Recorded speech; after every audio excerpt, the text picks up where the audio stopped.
panic.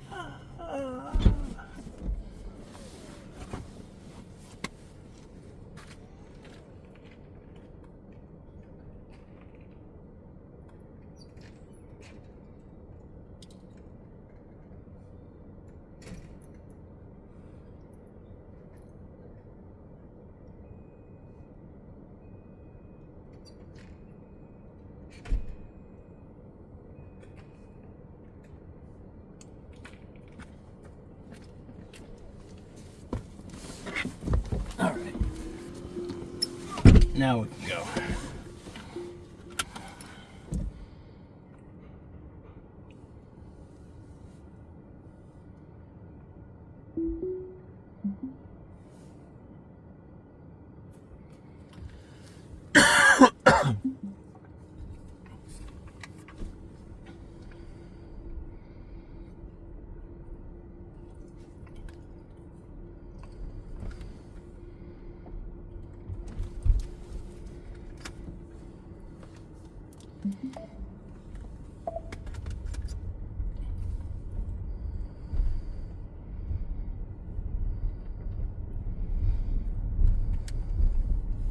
That deal in public safety has effectively stalled the hiring of these federal firefighters all throughout the federal system, at the Bureau of Land Management, within the Department of Interior, at the National Park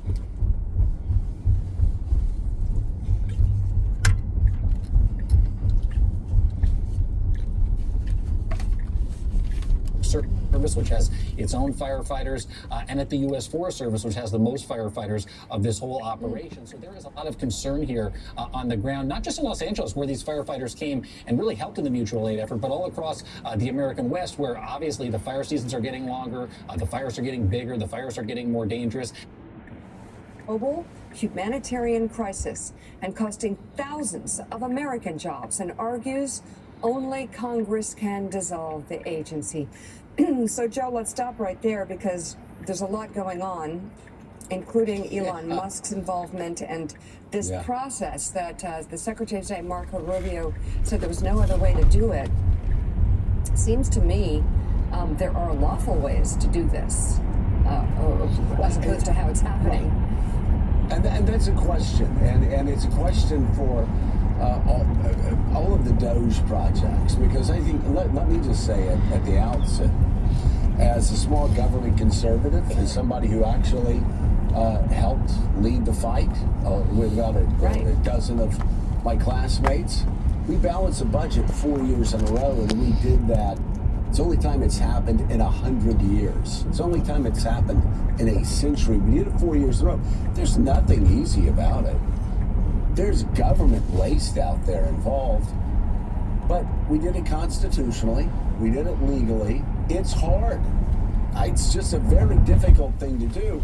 And so the question is not whether they're going to find waste, fraud, and abuse in the government. Of course they're going to find waste, fraud, and abuse in the government, and this is something they should do, but they need to do it legally, and they need to do it transparently. There's no transparency here that I can see. I mean, I think there are people inside the White House that I've spoken to that are still sort of guessing and curious exactly about what's happening, and the speed by these changes are taking place with really no organization, with no game plan. It's extraordinarily dangerous. These governmental systems opened up.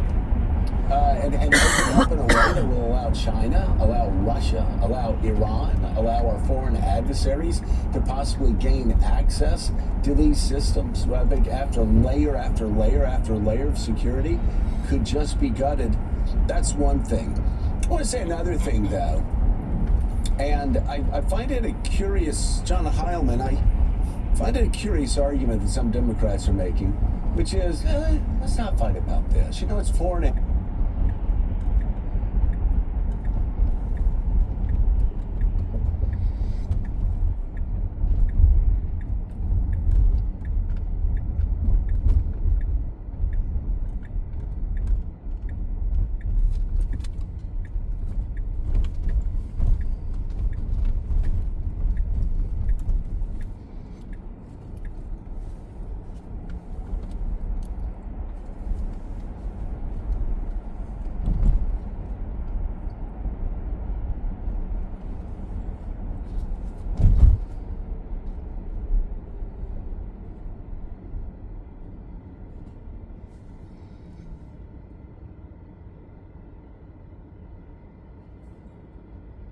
to save taxpayer money. Labor unions say the plan is illegal. A federal judge paused its implementation until he could hear arguments from both sides at a court hearing scheduled for Monday afternoon. The Trump administration sends an email to employees informing them of the court-ordered pause and said the deadline would be extended to Monday. In a filing yesterday evening, lawyers for the Justice Department warned against any further delay, telling the judge it would have remarkably disruptive and inequitable repercussions. 6.4 million people. History of ever paying his bills. The buyout is part of Mr. Trump's plan to reduce it. Have already signed up to leave their jobs. The efforts that this administration has taken are efforts to weaken the civil service.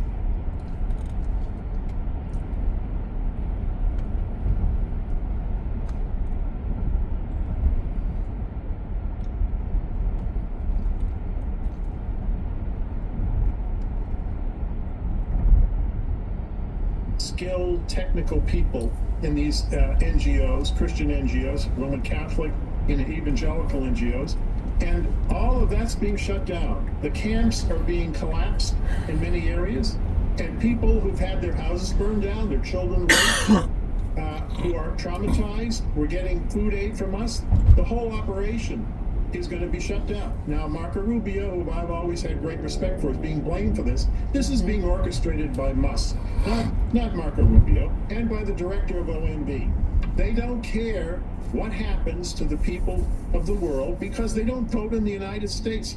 They don't care that hundreds of millions of people are going to be at the edge of starvation if these programs aren't restored immediately. Now, let me say, the notion that you're going to spend $38 billion with 292 people is ridiculous. I am, a conservative Republican. I served in the Massachusetts House for 12 years as a Republican. I am a lieutenant colonel in the reserves. I retired. I served in the first Gulf War. I am not a liberal. I am not on the left. Many church-based organizations get large amounts of money from AID to do humanitarian work. There'll be no one to process the grants. There'll be no one to ship the food aid because all those people have been fired, then laid off. I'm a professor at the Bush School at Texas A&M, and before that I taught at Georgetown University, a Roman Catholic university, and I train students, many of them Roman Catholic and evangelical in Texas, to work at AID. All of them have been laid off. All of them. They were not lunatics. They were not communists. And it's outrageous for the president to make those claims because it's complete nonsense. Well, Gene Robinson, we talked about this yesterday and had people on the show talking about the fact that, Elon Musk is saying they're Marxists, they're evil, they're this, they're that. It's just lies. This is, I'm sure there's some programs that may be run. There may be the idea of people who are center left. The programs that have caught most attention right now have been programs that have been inspired by religious faith. And I speak primarily of what George W. Bush did with PEPFAR. We talked about it yesterday. Nick Kristof said, and again, this is an area Nick is obsessed with, that PEPFAR, in saving 25 million lives, inspired by George W. Bush's faith in Jesus Christ, saved 25 million lives in the continent of Africa because of his faith. That is not some left-wing operation. And evangelicals and conservative Catholics and actually liberal Catholics and other church-based organizations, as we're talking about right now, they have a really big footprint inside of U.S. aid, in part because that's what Jesus tells them to do in Matthew 25. So the fact that you've got a president supported by evangelicals, you've got Elon Musk, who's not elected or anything, but going around calling people that are working on these Christian-inspired or operations like PEPFAR, evil Marxists. It's just preposterous. It's not even worth being angry about. It's just a lie, and it's preposterous, and it is undermining the work they're doing based on their faith in Jesus Christ, not Karl Marx. Yeah, Joe, and I think we have to, there's so much to be angry about, but this is something we need to be angry about because, just take PEPFAR. PEPFAR is one of the best things the United States has ever done, really, and I am, everybody knows, I am no great fan of President George W. Bush's record, except for this. This is an extraordinary program that has saved tens of millions of lives, and the idea that you would demonize this, and you know, it looks to me as if Musk has chosen AID as kind of a demonstration project, just to see how he can destroy an agency and demoralize the rest of the federal workforce. My question for Andrew is, let's assume that you are right, that Marco Rubio just inherently is not insane, that he understands the good that AID was doing, and that within the State Department he wants to recreate some of this, maybe quietly, but he knows that we need to have it. But how long would it take? How difficult would it be, even if he wanted to sort of put it back together now that it's been utterly smashed? Isn't that a long-term project? It is. You destroy an institution, you don't rebuild it overnight. And I might add, the State Department is not, I mean, I have great respect for the State Department. They're the best diplomats in the world. I was a diplomat for a while as President Bush's envoy to Sudan, but they are not operational. They cannot deploy disaster assistance response teams, which AID sends all over the world. They hire generalists in the Foreign Service. AID hires specialists. You have to have an advanced degree to work in the Foreign Service and AID, you can't get hired, which means PhDs, medical doctors, agricultural economists, agricultural scientists. We have the logisticians. How do you think food aid gets moved? It doesn't just appear magically. You have to have people experts in logistics. 294 people to spend $38 billion. What are they, idiots? And they're not going to. The hiring systems in the State Department, I have to say, are very slow. AID has slowed down in recent years, but when I was there, we could hire someone in a couple of months. I do think that changes need to be made, but the problem is not in AID. The problem is, and the federal system is ground to a halt. And this is going to have horrendous consequences around the world. I don't think they have any idea the consequences of what they're doing. They're just, they have a wrecking ball, they go into an agency, destroy it, and they're on to somewhere else. They're going after the FBI now. The CIA, the same thing. We are in a conflict around the world with China and Russia. Some people, the president said we're bordering on World War III. We're destroying all our foreign, the apparatus of our international affairs apparatus of the U.S. government just before we are in conflict. I mean, it's madness to do this. And they're not going to. They think they're going to rebuild this overnight. They're crazy. Former USAID Administrator Andrew Natsios, thank you so much for coming on the show this morning. I'm sure we'll be hearing from you again soon. At least I know you have some thoughts on this, so stand by for that. Still ahead on Morning Joe, we are awaiting the January jobs report. We'll bring you the new numbers and what they could mean for the state of the U.S. economy. But first, 61 years ago today, America experienced an invasion. A British invasion, that is, the Beatles landed in America for the very first time and ultimately launched a cultural revolution. We'll take a look back at that iconic moment. Next on Morning Joe, we're back in 2 minutes. Here's to getting better with age. Cheers to beating these two every Thursday. Help fuel today with Boost High Protein. Complete nutrition you need and the flavor you love. So here's to now. Now available Boost Max. I told you I don't need these anymore. I have Sling. This critical time calls for the critical news coverage that Sling provides. Okay, see you tomorrow. The most important news at the best price. Sling lets you do that. I always wanted to know why I am the way I am. My curiosity led me to Ancestry. It was amazing to see all the traits that I've gotten from my mother in my DNA. It's a family thing. It's a family thing. Tap into Etsy for home and style staples to help you set any vibe. From custom lighting under $150 to vintage jackets under $100. For affordable pieces to help you make a fresh start, Etsy has it.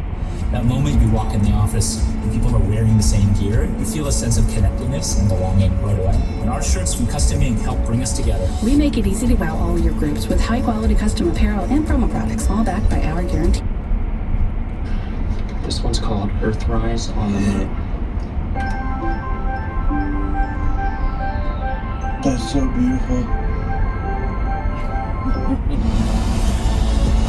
From the most trusted journalists at Comedy Central, it's America's only source for news. This is The Daily Show with your host, Desi Lyden.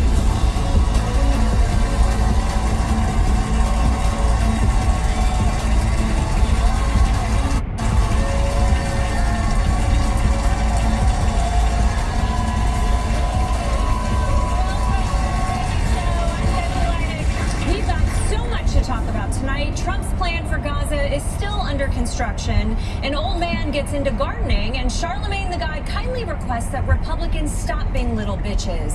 Let's get into it with another installment of the second coming of Donald J. Trump.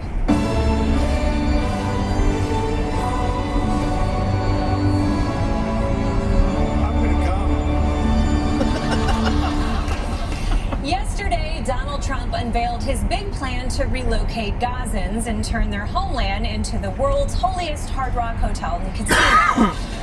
And today, the reviews are in. The Arab world hates it, Democrats condemn it, Republicans have problems with it, and the Palestinians won't abide by it. Or as Trump says... You know, we asked about your Gaza proposal. A lot of people are talking about it, obviously. Everybody loves it. I stand corrected. I guess everybody loves it.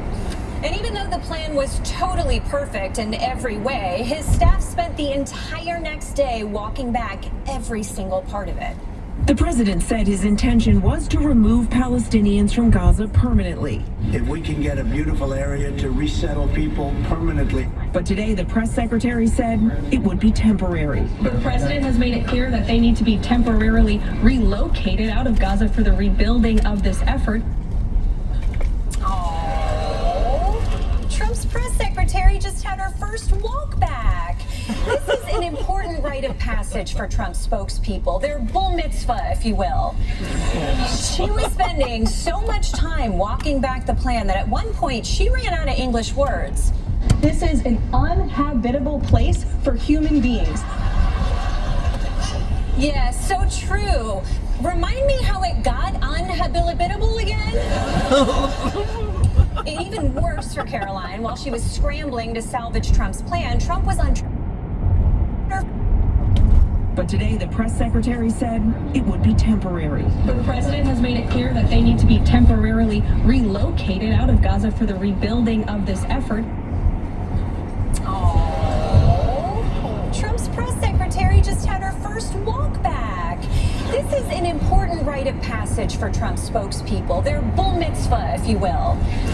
She was spending so much time walking back the plan that at one point she ran out of English words. This is an uninhabitable place for human beings. Yeah, so true. Remind me how it got uninhabitable again? Even worse for Caroline, while she was scrambling to salvage Trump's plan, Trump was on Truth Social readjusting it on the fly, which left everybody even more confused. Breaking just a short time ago, President Trump seemed to backtrack, but also to double down on his plan to take over Gaza. A backtrack and a double down? And now, on the uneven bars, Donald Trump will attempt the rare combination backtrack backtrack, double down. Let's see if he breaks every bone in his body. But while his team tries to fix his Gaza plan, Donald Trump has already moved on because he's basically the norovirus. Every day he spews executive orders all over the place, and while we struggle to clean up all the puke, he comes out the other end with something even worse. He tried to buy out the entire workforce of the CIA. His DOJ is going after anyone who's investigated him, and now he has defeated America's biggest threat. At the White House today, President Trump signing an executive order banning transgender women and girls from competing in women's sports. With this executive order, the war on women's sports is over. We're putting every school receiving taxpayer dollars on notice that if you let men take over women's sports teams or invade your locker rooms, you will be investigated for violations of Title IX and risk your federal funding. You notice how he paused right before invade your locker rooms?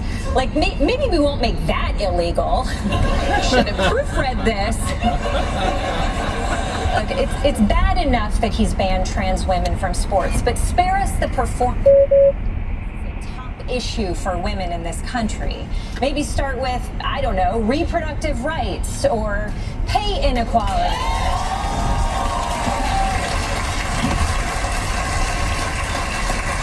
Or why it's 2025 and still none of my clothes have pockets.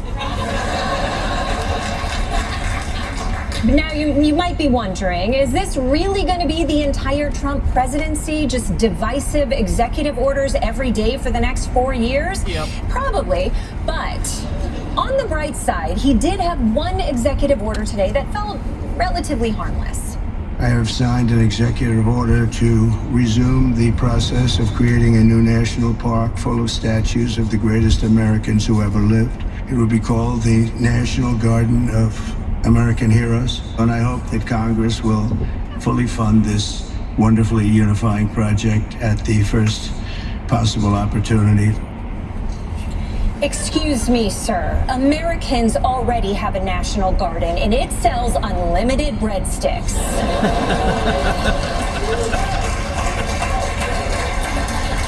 I never thought I'd say this, but Elon, I got some government waste for you right here. Does anyone have the phone number of the Department of Government Efficiency? Actually, they're all 12-year-olds. Does anyone have the Roblox usernames of the Department of Government Efficiency?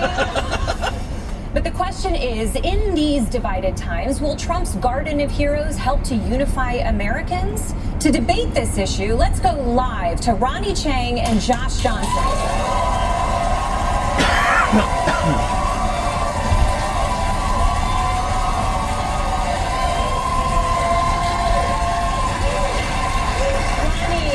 Ronnie, let's start with you. Do you see this garden as something that could actually raise morale around the country?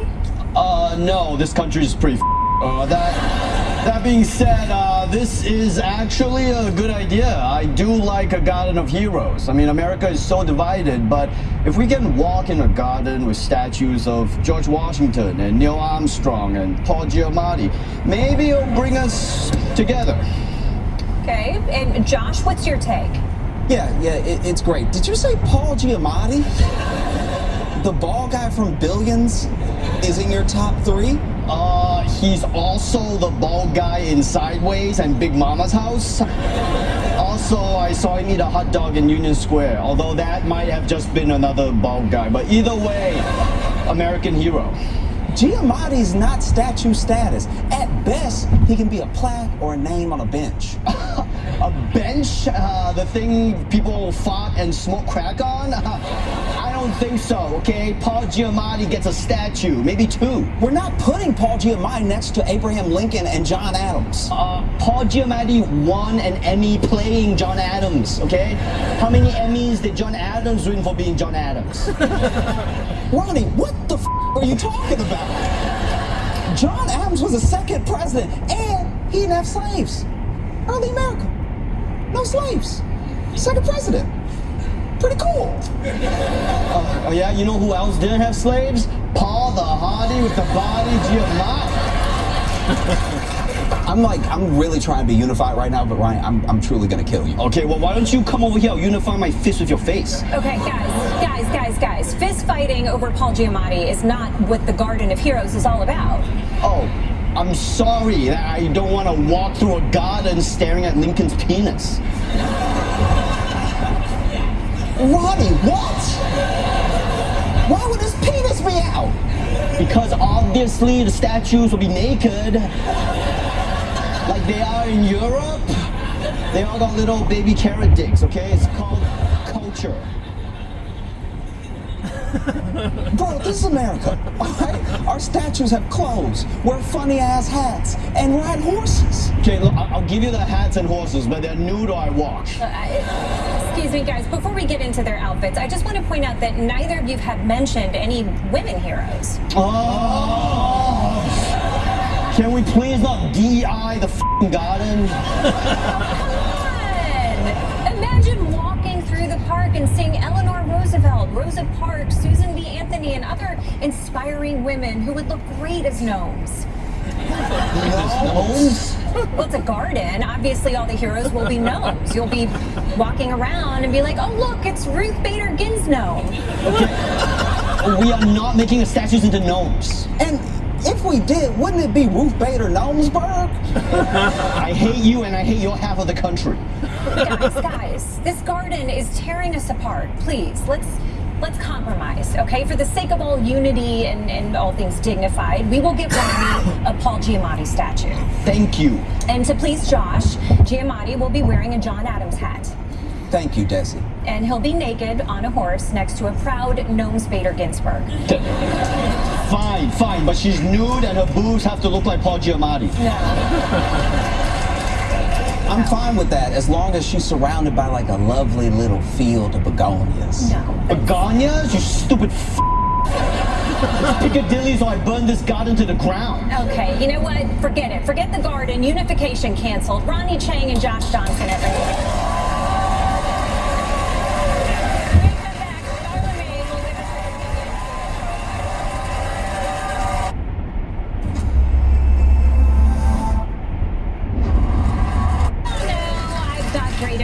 But I'm not the only one. Studies show that other people also have opinions. So here with another installment of In My Opinion is our good friend, Charlemagne the God.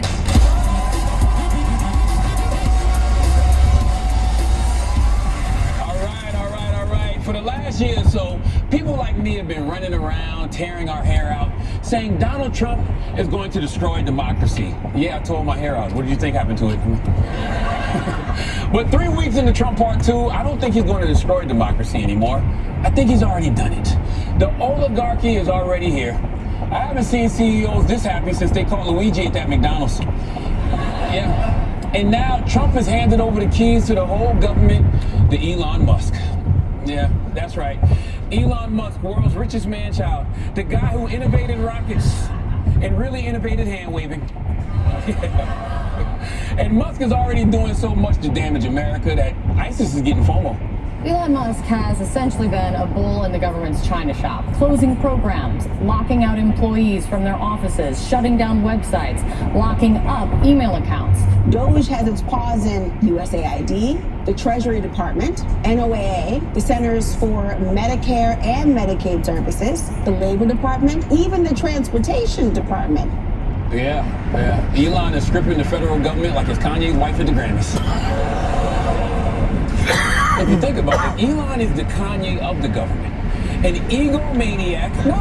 He's an egomaniac coasting off early success who is way more into Hitler than you would have thought. Okay?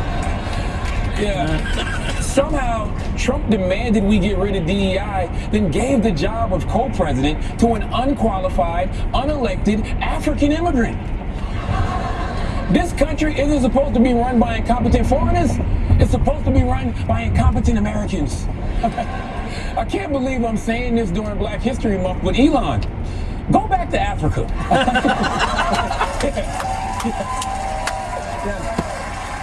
And take your little minions too. Longtime government employees this week were shocked to find that their new supervisors from Elon Musk's DOGE department include recent college and high school graduates between 19 and 24 years old. One of the young men is apparently a former intern at Musk's Neuralink company who goes by the online handle Big Balls. Big Balls. This is how I know Elon is running with a crew of virgins. I never met anyone who's really in the balls, okay?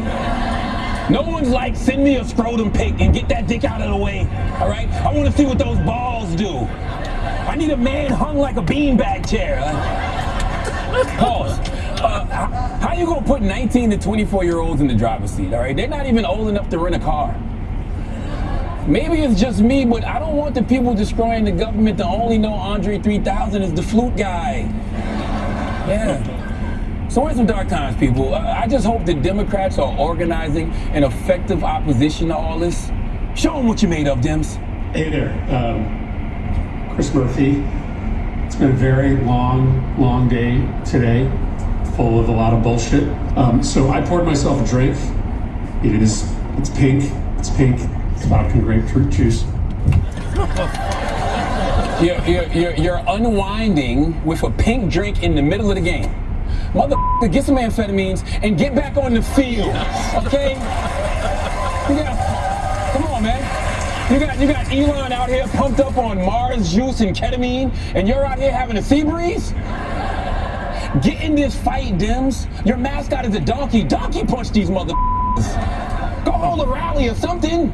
I am going to stand with you in this fight, and we will win. We will win. We will win. We will win. We won't rest. We won't rest. Okay, see. Now I need a pink drink. I need something to sip on. Lord have mercy. Yeah.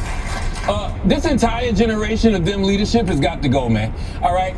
One of those guys had a pimp cane, and he still didn't seem tough. You know how hard that is? He'd be the first pimp where his hoes slap him. All right? Kick him out, vote him out, hide their life alert, make him walk down whatever stairs Mitch McConnell uses. I don't care. It just needs to change, all right?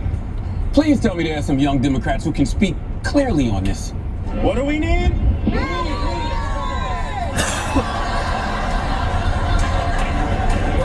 What do we need? Some subtitles for starters. All right. Did Joe Biden sneeze and give all of you dementia? All right. You know what? Forget the Democrats. And let me talk to Republican politicians for a second. I get you want to cut government spending down to the bone. But remember, Musk isn't just coming for poor kids that you don't care about. He's coming for your red states. He's coming for Medicare, Medicaid, farm subsidies. There is no community in America this won't impact.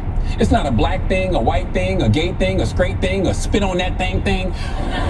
White conservatives, I expect more from you, okay? You're just gonna roll over and let an African colonize you? Apparently they are. On Capitol Hill, Republicans applauding Musk's goals. Elon Musk is a genius. Elon Musk, he can do whatever he wants to go look at all of this stuff and stop hand-wringing about what's going on. The Democrats need to get used to this. So get ready for disruption. Get used to disruption. To my friends who are upset, I would say with respect, call somebody who cares. You're supposed to care. Okay? Even if you don't care, that's right. Even if you don't care about we the people, don't you care about your own power? Congress is supposed to control spending, and Trump is letting Musk do it while you watch. Elon is constitutionally cucking you. Right? I need you to give Musk the same energy you give George Soros. You've been talking all that nonsense about evil billionaires with Jewish space lasers. Elon's got real space lasers, okay? And Elon's poll numbers with Republicans are already crashing. But don't forget, they can't vote him out of office, but they can vote you out of office. Yeah, that's right. You think Elon cares about blowing up your political future? This man blows up his own rockets for fun. So Republicans, I know it's tough to stand up to Trump and Musk right now, but our democracy and your jobs depend on it. So if you don't want the mob turning on you, you need to act like a 19-year-old tech bro and grow some big balls. But that's just my opinion.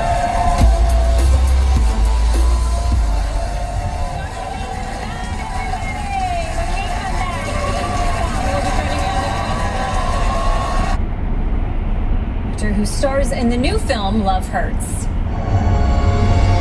Get him out! Come on, come on!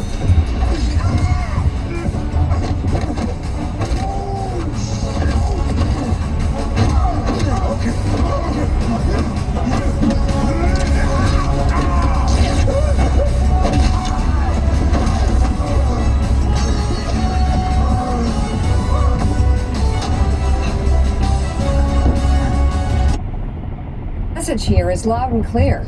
The revolution will not be stopped on Capitol Hill, and Susan joins us now. Can you talk more about why? Because a lot of the policies here were, a lot of what USAID does was created by Republicans.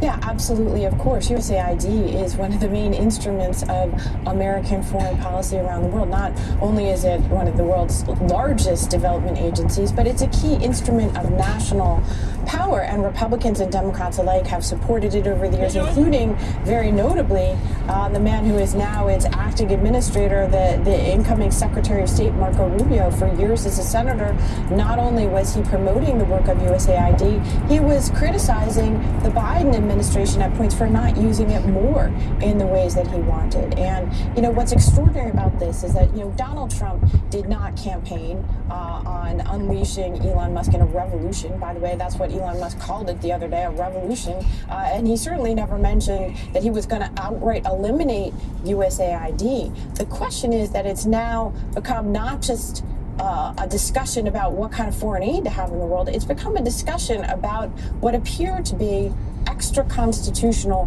lawless methods by the administration. And we're wondering, you know, is Congress going to stand up for its own constitutional prerogatives or not? That's how quickly we've leapt into the realm of a constitutional conflict, I think.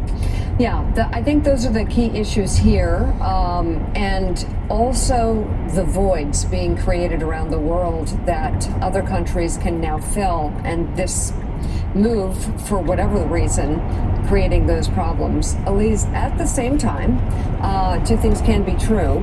You can go into any government agency and you can find ways. I mean, there are going to be things that they discover along the way that were unnecessary, were funds that were misappropriated. I guess the bigger question is this the way to do it? Absolutely, the execution here is terrible. I have been thinking that this reminds me a lot of the Biden administration's Afghanistan withdrawal. It needed to be done. It was done terribly and in a way that could have been much, much better. What we're seeing here is a long overdue correction, though. I worked on a USAID project to Afghanistan, so I admit I'm pretty biased. Afghanistan was one of the worst places for return on investment for USAID spending. There was more of an emphasis overall in places like Afghanistan and Iraq to spend the money rather than to actually have results. And that's how they measure accountability, essentially. So something has to be done here. But we don't need to erase programs like PEPFAR. A long-term program, healthcare, it has strategic purpose. But we need to have the whole foreign policy apparatus when it comes to aid to be as well thought out as a program like PEPFAR and have a purpose. The issue with these cuts is they don't seem thought out at all. They're just indiscriminate. I think they're very well thought out. They're very well thought out in the sense of, like, again, I keep going back to this. The goal is to tear the the administrative state down to the studs. The indiscriminate is what they want. It's intentional. It's not like they think they're being thoughtful but not being thoughtful, or they're being indiscriminate when they should be more discriminate. Their goal is to eliminate. I think you made the point earlier. The USAID thing is a test run for Elon Musk to go to agency and try to tear these agencies down and see what happens. There's no doubt that's true. I'm just saying that the consequences of their actions. I obviously agree with you. I'm just saying, but this is the plan. This is not a mistake. This is what they're trying to do. Yeah, and I think there'll be other agencies that follow, to your point. Yes. So, Gene, let's turn to your news story now.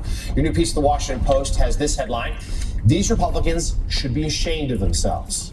And you write in part this: as President Donald Trump tramples the Constitution, vandalizes the federal government, and trashes our vital international alliances, the reaction from leading Republicans is see no evil, hear no evil, speak no evil. They should be ashamed of themselves because they know better.